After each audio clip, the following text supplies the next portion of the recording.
Magandang gabi po, mga kabiki.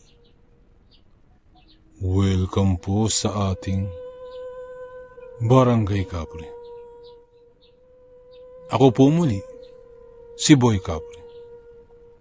At isa na naman pong kwento na mula sa tunay na pangyayari ang ating ibabahagi. Pakinggan natin. 9 na taon ng panata ni Mang Kiko ang pagpapapako sa krus tuwing mahal na araw. Para sa kanya, mas lumalakas ang kanyang katawan sa tuwing gagawin ang sakripisyong iyon. Pakiramdam niya ay may kung anong kapangyarihang sumasanib sa kanya sa tuwing ginagampanan niya yun sa mahal na araw. Mula nang mapili siya bilang isa sa 3 mapapako, hindi na siya nagkaroon pa ng kahit na anong sakit. Ayon sa kanya, biyaya ang pagkakapili sa kanya. Mabuti na lang at hindi siya tumanggi nung inalok siya nito. Sinabi niya noon sa kanyang pamilya, 2 beses niya lamang itong susubukan. Pumayag naman ang mga kaanak niya sa binitiwan niyang salita. Ngunit nang dumating ang 3 taon, kung kailan titigil na sana si Mang Kiko sa pagpapapako sa krus, bigla siyang nanaginip na sinusundan daw siya ni kamatayan. Kaya naman, payag man o hindi, ang kanyang mga kaanak, ipinagpatuloy niya ang panata. Pero sinabi niyang hanggang 10 taon lamang ang kaya niya sapagkat tumatanda na rin siya. Ayaw man ng kanyang asawa at mga anak, napilitan silang pumayag sa pasyang iyon ni Mang Kiko. May kapayatan ang katawan ni Mang Kiko.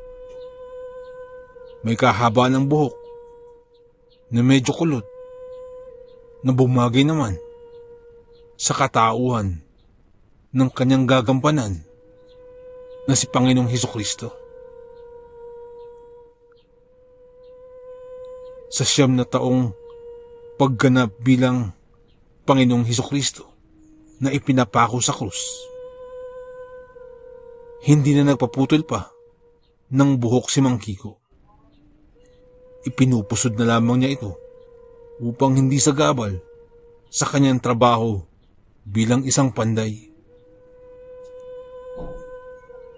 Sa bawat taon na ipinapako ang kanyang mga kamay, tila sanay na si Mang Kiko sa sakit.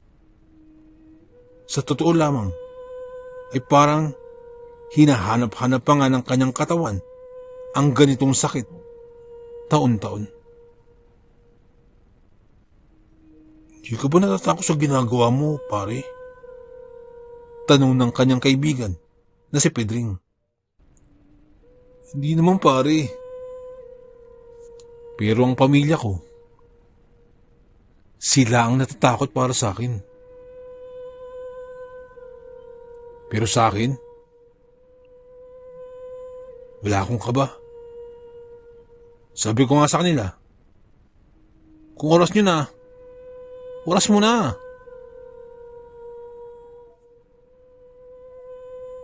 Kwento pa ni Mang Kiko. Pare, bilib din ako sa lakas ng loob mo, no? Hindi ba? Masakit yung ginagawa mo. Papakuin yung kamay mo. Yung butas ng palad mo. Bubutasin ulit. Hindi ba ang sakit nun? Tanong pa ni Pedring. Hindi naman pare. Parang para sa akin, parang normal na lamang yun eh. Parang hindi na kasi bago sa katawan ko yung ganyan eh. Parang normal na. Ganun ba? O sige pare, alis na muna ako. May gagawin pa ako eh. At saka umalis na si Pedring. Maya-maya lamang ay magsisimula na ang prosesyon.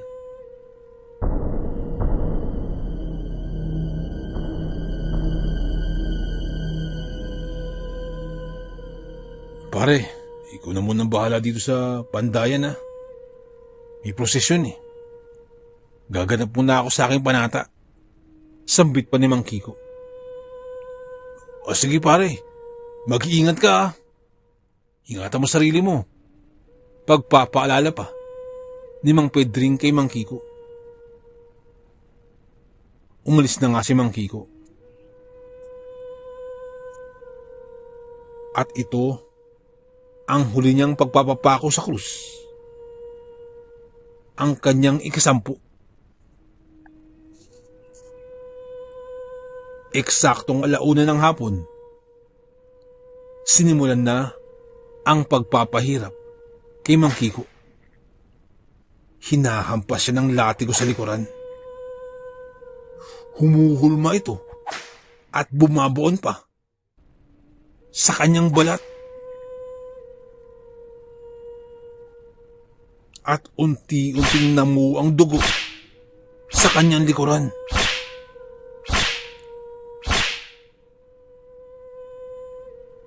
At sa kabila ng mga paghampas, ay buhat-buhat pa ni Mang Kiko sa kanyang balikat ang mabigat na krus. Sumusunod naman sa kanya ang 2 pang ipapako sa krus na gumaganap na bilang mga magnanakaw. At nasa prosesyon din ang mga lalaking nakatakip ng itim na tela ang kanilang mga pagbumuka. At silang naghahampas sa kani-kanilang mga sariling likuran.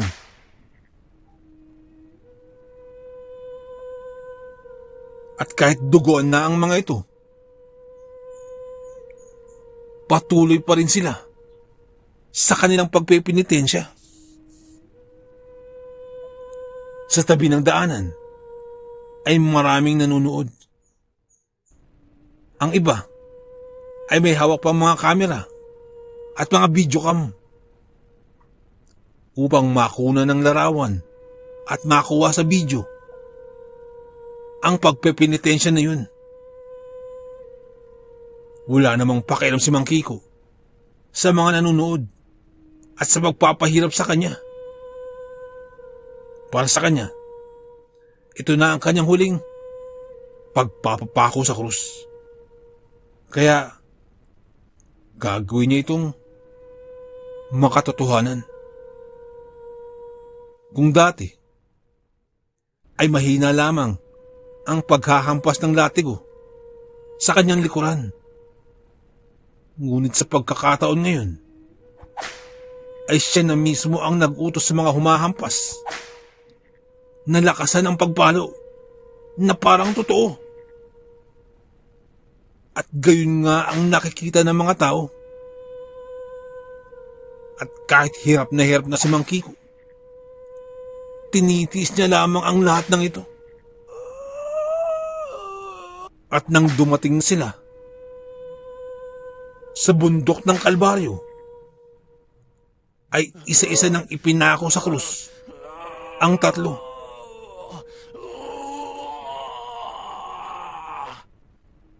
Unang ipinako ang 2 gumaganap na magnanakaw. Kasunod nun ay si Mang Kiko na bilang si Panginoong Hesukristo. Nararamdaman ni Mang Kiko na biglang uminit ang kanyang kamay habang ibinabaon sa kanyang mga palad ang pako na ibinabad naman sa alkohol. Subalit, sa pagkakataon ngayon, kakaiba ang kanyang mga naging sigaw. Sa bawat paghataw ng maso at pagpalo sa uluhan ng pako, ay unti-unting nawawala ang kanyang lakas. Sa tagal ng ginagawa ito ni Mang Kiko, ngayon niya lamang ito naranasan. Nang maipako na ang dalawang kamay ni Mang Kiko, pinagtulong-tulungan naman ng mga gumaganap na mga Hudyo na itayo ang kanyang krus. Nakita ng mga tao ang kalunos-lunos na kalagayan ni Mang Kiko. Humahalo na ang pawis niya sa kanyang dugo at ang buo niyang katawan ay punong-puno na ng sugat at latay. At umaagos din ang masaganang dugo mula sa kanyang mga palad. Ang akala ng mga tao, kasama ang lahat ng iyon, sa palabas.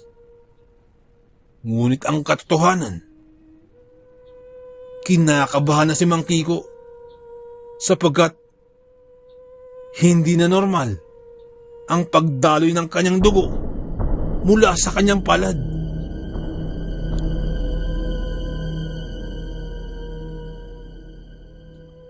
Sa 10 taon niyang ginagawa ito, ngayon lamang ito nangyari. At palagay niya ay hindi na ito pangkaraniwan. At baka maubusan na siya ng dugo.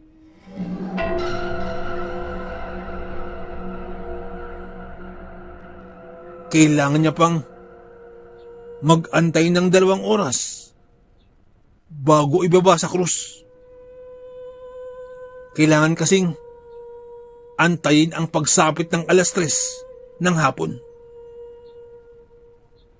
Subalit, hindi na tumigil ang pag-agos ng dugo ni Mang Kiko. At nagmumula ang pag-agos na yun sa kanyang palad. At lalo pa itong sumagana. Unti-unti na niyang nararamdaman ang kakapusan ng paghinga. Ilang minuto pa ang lumipas, ay bigla na lamang siyang nagsuka ng maraming dugo. Nagpatuloy ito. Walang humpay. Naramdaman niya na rin pati ang kanyang ilong at ang kanyang mga mata ay nagdurugo na rin. May nangyayaring hindi maganda sa kanya. Gusto nang humingi ng tulong ni Mang Kiko. Gusto na niyang bumaba. Subalit hindi na siya makapagsalita pa. Dahil patuloy siyang sumusuka ng pulang likido. Lumipas pa ang halos 10 minuto. At unti-unti ay naging butot balat na lamang ang payat na katawan ni Mang Kiko. Naalarma na ang lahat. Kaya naman, ibinaba na nila ang katawan ni Mang Kiko sa krus. At agad siyang isinugod sa pinakamalapit na ospital.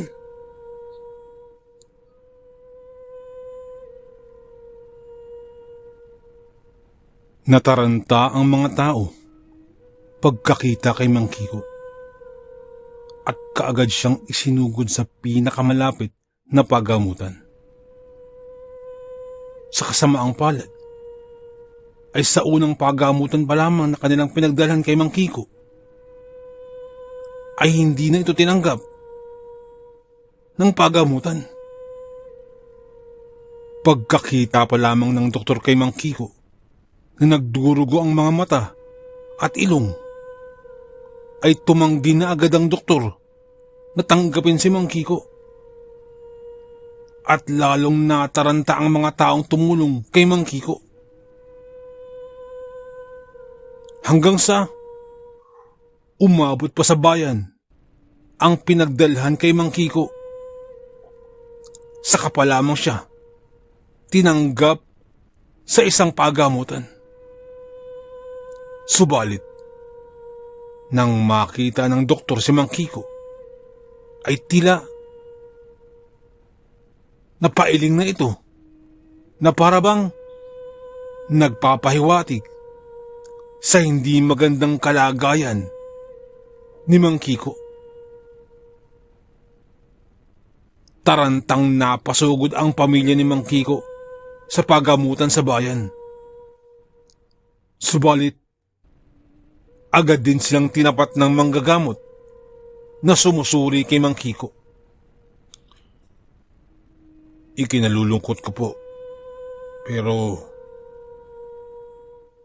milagro na lamang po ang makakapagligtas kay Mang Kiko. Pero wag ho kayong mabahala, ginagawa ho namin ang lahat upang maisalba ang buhay ni Mang Kiko. Kaya kinakailangan po natin ng matinding panalangin at pananampalataya po sa kalagayan ni Mang Kiko. Dahil milagro na lamang ang magsasalba kay Mang Kiko. Sambit pa ng doktor. Makalipas ang ilang oras, ay muling hinanap ng doktor ang pamilya ni Mang Kiko. Nagsisipagtangisan na ang pamilya ni Mang Kiko. Inaasahan na nila ang sasabihin ng doktor.